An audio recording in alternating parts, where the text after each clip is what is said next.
My story begins in Colorado. I was 14 years old at the time. My family was taking a trip to visit my grandmother, who lives deep in the country.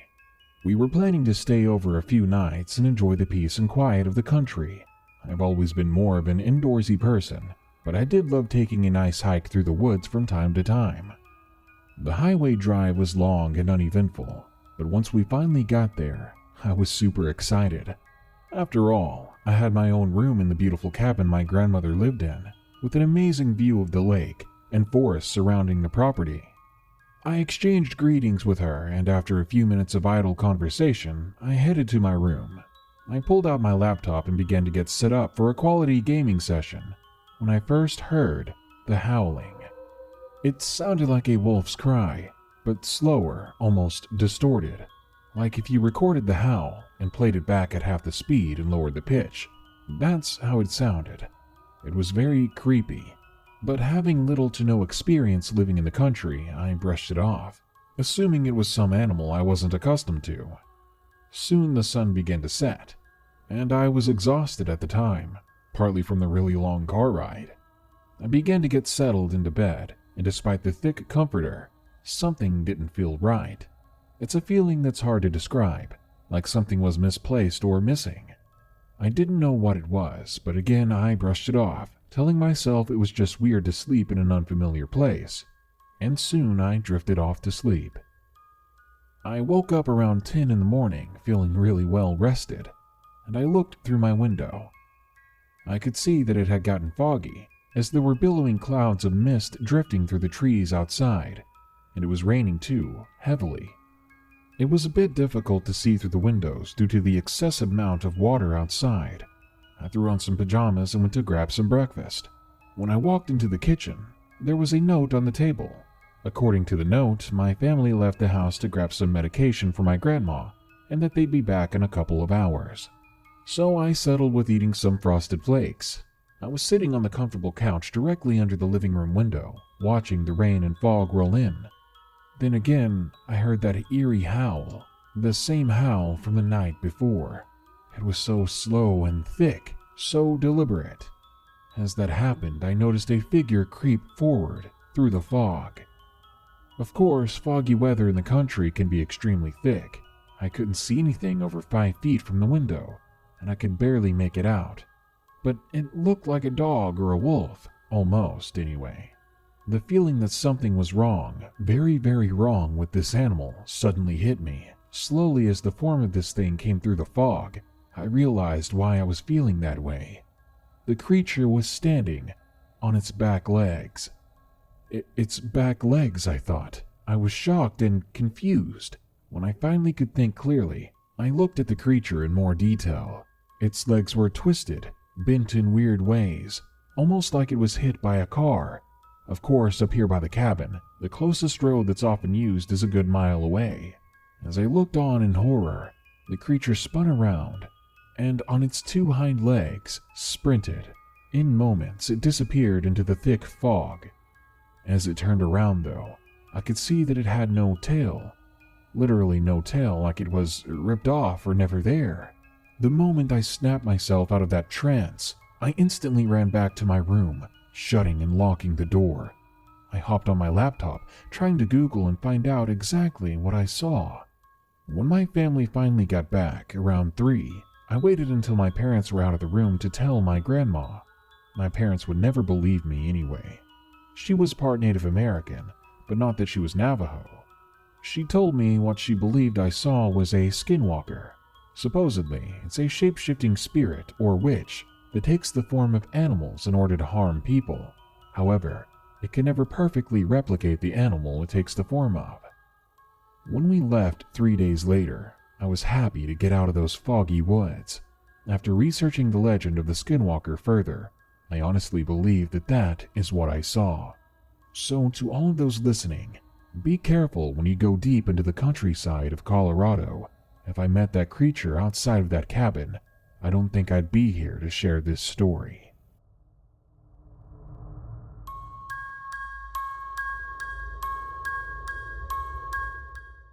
This happened several years ago. My 2 friends, Eric and John, and I made a small road trip to this abandoned tuberculosis hospital called Fort San Sanatorium. A few days prior to the trip, I did some research, trying to get some history on the abandoned building. It's around a 45-minute drive from where I live to Fort San. On the way there, I had this gut feeling that something was off about the place, but I brushed it off, figuring it was just my nerves, because I read up on the different ghosts that supposedly call that place home. As for the history of the place, Fort San Sanatorium is located in the middle of the small town of Fort San. It was built in 1912 for patients ill with tuberculosis. Because the development of medicine was still in its early stages, many patients passed away, children more than adults. And because the families didn't want to contract the illness, the patients who passed away were buried on site. Over the years, many of the patients suffered not only from their illness, but neglect and abuse. My grandmother told me the story of my grandpa having to be admitted there when he contracted TB. For 3 years he suffered abuse, and that did affect him over the years after he was discharged. But the people who were admitted to Fort San had a very hard time there, and to this day you can still feel the sadness and loneliness that haunts those walls. Anyways, back to the story. Once we arrived there, the feeling of dread came over me. I told Eric that I felt that something was wrong. He told me that I was just scared, and that him and John would protect me if we came across anything weird. Let me inform you, these two guys were both over 6 feet and bulky. However, growing up with a sensitivity to the supernatural, I knew something wasn't right, and this wasn't just me being scared. We continued to walk closer to the first building. There's only 3 buildings left from the several buildings that were there before the sanatorium was finally closed officially in the 1970s. We got to the front door of the first building, again the feeling of dread rushing through my body. But to prove I wasn't going to let fear get the best of me, I followed Eric and John into the building. We had to turn the flashlights on our phones on, because on the first floor the windows were all boarded up. We turned them on and began to walk further into the building. It was very cold, and the building looked like it was just closed for the day. Everything in there was preserved pretty well, minus the few hooligans turning desks and chairs over. We slowly walked down the right corridor looking into the rooms. I was still freaking out inside, but the beauty of the building was actually quite calming, and in no time I forgot about the feeling of dread. We continued to look around on the first floor. Once done, we moved to the second floor, then to the third and fourth, and before we knew it, we were off to the building next door. That feeling of dread that dwindled away earlier came back with force.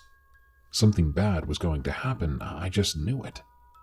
But being the skeptics they are, Eric and John told me I was just scared, that they would protect me. We entered the second building. I stood there asking where John had gone, because he immediately ran upstairs when we got in here. Eric answered, "Don't worry about him. Come look at this." Before I could even move, this icy cold feeling came around me. I stood there afraid to turn or even look around, in fear of seeing something I didn't want to see. I could feel this cold moving around, and then I felt these small little icy cold fingers caress my hand. I was in shock, not wanting to believe what was happening. I told myself that it was my head playing tricks on me, so I ran over to Eric. He began to show me these documents. I read, "Patient Anna J. Smith, date of birth, April 2nd, 1907, death, August 14th, 1918. It dawned on me that this was the building for the children, and those little fingers I felt only moments before were that of a child. I began to freak out, and I yelled at Eric, "We need to leave now." John must have heard me yelling from upstairs, because he came rushing down to see what was going on. "John," I said, terrified, "I want to leave." But before John was able to respond, Eric butted in. "No, we have one more building to look at. You can stay with me while we explore the last building, okay?" Not wanting to be in there anymore, but knowing the boys really wanted to check the bigger building out, I just agreed. We went over to the last building. I didn't want to go in, but I didn't want to be left alone, so John, Eric, and I entered that building. "This place is huge," John said, looking like a kid in the candy store. Once again, he ran off to look around. Eric kept his promise and did not leave my side, though. We began to look around, and for the first maybe 15 minutes, everything seemed to be okay. We worked our way up to the 3rd floor. But that's when things began to get creepy, and yet again, that feeling of dread came back. Not only the feeling of dread, but of someone being there with us. I could sense a female of some sort. I tried to ignore it, and continued to look around. Eric quickly got my attention and said, "Do you hear that?" Me trying to brush it off out of fear, I replied, "Hear what? And before I could finish what I was saying, he shushed me and said, "Don't you hear that? That clicking? Sounds like someone is clicking a pen." Then I began to hear the clicking too. We rushed over to where the sound was coming from, but once we got there, it stopped. There was a desk there. We began to look through the desk and the papers that were thrown all over the floor looking for the source of that sound, but there was nothing. As I began to talk, Eric shushed me again. "Do you hear that? That breathing sound?" I stopped and tried to listen. It did sound like someone gasping for air. I was seriously freaking out now, but Eric told me to follow him to find the sound, so I did. It brought us to this patient room. I began to sense the female again. We could still hear the breathing. We both entered the room, and again it just stopped. Eric was getting weirded out by now, and just stepped out of the room to look down the hallway. In a matter of seconds, I heard giggling, and the door slammed shut. I was trapped in the room. Thinking Eric was just fooling around, I yelled at him, "Eric, stop! You're not funny! Let me out!" Eric yelled in at me, "It's not me." I tried to open the door, but it was locked, so I yelled, "Get me out of here!" John must have heard me, because he rushed to us from downstairs. He asked us what was going on. Eric and I were struggling to open the door. John jumped in to try to get the door open, and finally, after what felt like minutes, the door was opened. I was crying and out of breath. I ran into Eric's arms, shaking, and after that happened, John and Eric finally believed me about my gut feeling. We ran out of there so fast, and while we were leaving, what was supposed to be an empty building felt more like hundreds of people were there watching us as we ran for our lives. I want to say I never went back, but I would be lying. After that ordeal, I lost contact with John and Eric. John moved away, and Eric actually had a mental breakdown. He was in a hospital for a while, and I found out he was diagnosed with psychosis. I guess what was there must have attached itself to him, because he was never the same after that day. I have been back to Fort San recently. It still looks the same from when I went there years ago, but the energy there is so much darker. People have left pentagrams and weird ritual objects. I'm braver than I was when I was younger, but there's something there I don't want to attach to me. I've seen what looks like children trying to play peekaboo from behind the trees near the buildings, and I know those aren't children. You can hear footsteps and see no one coming. You can hear a ball bounce, and nothing's there. All I can say is don't go searching for evil, because you don't know what will follow you home.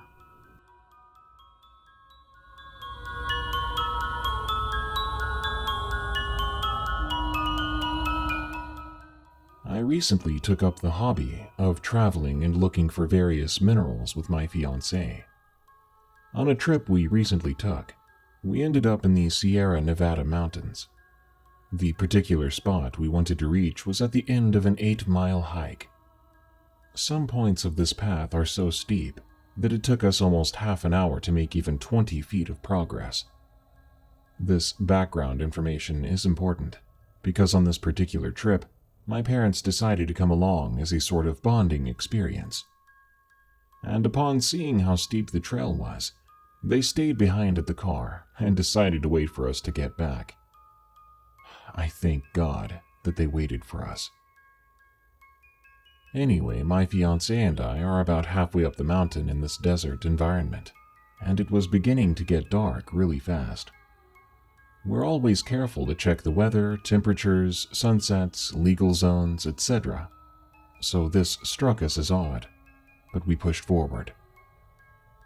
Eventually, we reached a point in the path that we decided to take a break, and my fiancée stops talking suddenly, mid-sentence. I look up to meet her gaze, and the look in her eyes instantly told me something was not right. I looked in the direction she was staring, and there, maybe 100 yards away in the middle of the mountains, was what looked to be an old man. He was dressed in what appeared to be a dark robe or some type of black raggedy clothing. We could only tell it was an old man based on how this person was standing with a frail frame. Soon after, I realized what I was looking at. This person wasn't moving. They had simply stopped mid-step, walking up the mountain parallel to us. I don't know why, but my stomach dropped so fast that I felt lightheaded. I normally deal with weird or intense situations fairly well, but this guy or thing, it made my body react weird to its presence. It seemed as if it had noticed us staring at it, because soon it reacted. I was terrified to see that what first looked like an old man began to stand up. I failed to notice that it was on its knees that whole time, or hunched over, and in its thin, frail frame, it began to loom what seemed like over 6.5 to 7 feet tall. I could tell by the trees it was next to, which we had passed previously. This was no old man. It was so thin, yet so eerily tall. A moment later, my shock and awe was interrupted by the sound of a 4-wheeled vehicle. I turned to see a jeep coming down the mountain slowly towards us, with its headlights on. In my unbroken gaze, staring at this creature, I failed to see that it had apparently gotten pitch black in what felt like only moments of me studying this thing. The people in the jeep stopped, and they offered us a ride. Before I answered, I looked back at the creature, only to see it sprinting back down the mountain into the wilderness at an ungodly and unnatural speed. That was definitely no old man. Skip ahead to me and my fiancée in the jeep. We had simply jumped in the bed of the nice couple's open-style jeep, and the man looked back to me and said in a gruff voice, "You shouldn't be out here past dark. Weird things happen in the desert when the sun sets." My fiancée looks at me with a worried expression on her face, but I knew the man must have seen the creature too, so I felt as if he was referring to this man, or creature. Whatever it was, it caused me to lose time, not even noticing the sun setting at such an alarming rate. It almost made me pass out from simply feeling its presence. I don't know what it was. I've heard stories in the area and rumors of dogs going missing, people going missing too, but I don't know what I saw. But I do know that there's definitely something unnatural in the Sierra Nevada mountains.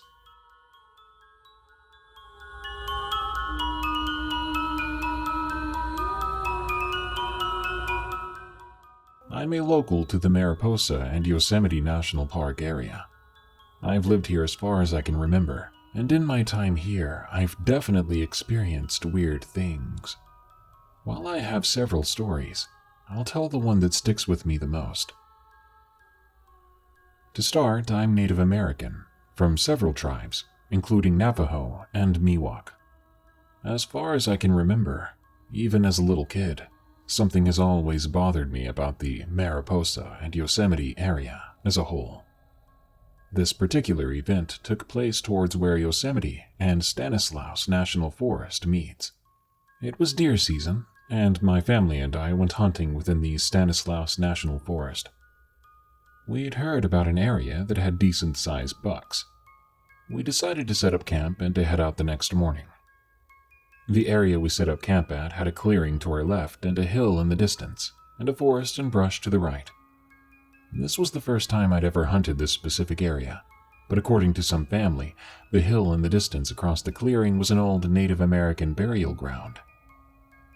This I never proved or disproved, no matter how much I researched. The first night was very uneventful and quiet, like dead quiet. No owls or coyotes, nothing. We spent the next day hunting with no luck, besides spotting a few birds. As we came back to camp and night settled in, we noticed once again it was dead quiet. Later that night, I was up alone thinking to myself when I heard footsteps. I tried not to think too much of it. I mean, we were in the woods, right? It was probably just an animal. The night was clear, after all, no clouds, full moon, lots of stars, but the longer I listened, the louder and heavier these footsteps got. But as I looked outside, I couldn't see anything, and we were on flat ground, and yet I could see nothing. I started to think that's weird. I did a small scan in a 360-degree direction with a flashlight, and still nothing. I could definitely hear the footsteps still, and I could smell a low odor, but I couldn't distinguish what it was. Just as I began to think this was weird, I heard a howl off in the distance. It was closely followed by several more. The thing that took me by surprise is the fact the howling I heard got a reply that was way too close for comfort. The howling continued as well as the footsteps for most of the night. It seemed to get close and then distance itself several times over. I get most of you hearing this story probably think it was just some animal. I myself thought that until I realized coyotes don't have heavy-sounding steps or a weird underlying smell. I definitely felt watched, but tried to rationalize it to myself, but I just couldn't find a good explanation that suited my mind. The following day was quite uneventful, just more hunting with little to no animals seen, though it did seem almost quiet again. No birds, no anything, just the occasional breeze. That night we broke camp and went back to Mariposa. While the day was fine, that night was not. When I was home that night, I had the overwhelming feeling of being watched. I felt super paranoid. This feeling seems to happen every time I am back close to Yosemite and Stanislaus's border, or when I'm in Stanislaus National Forest, even if this event is not on my mind. I know this story may not seem exactly scary, but it has bothered me for a long time. I just don't speak about it. I understand some people may have explanations, but certain things of this event don't make sense to me.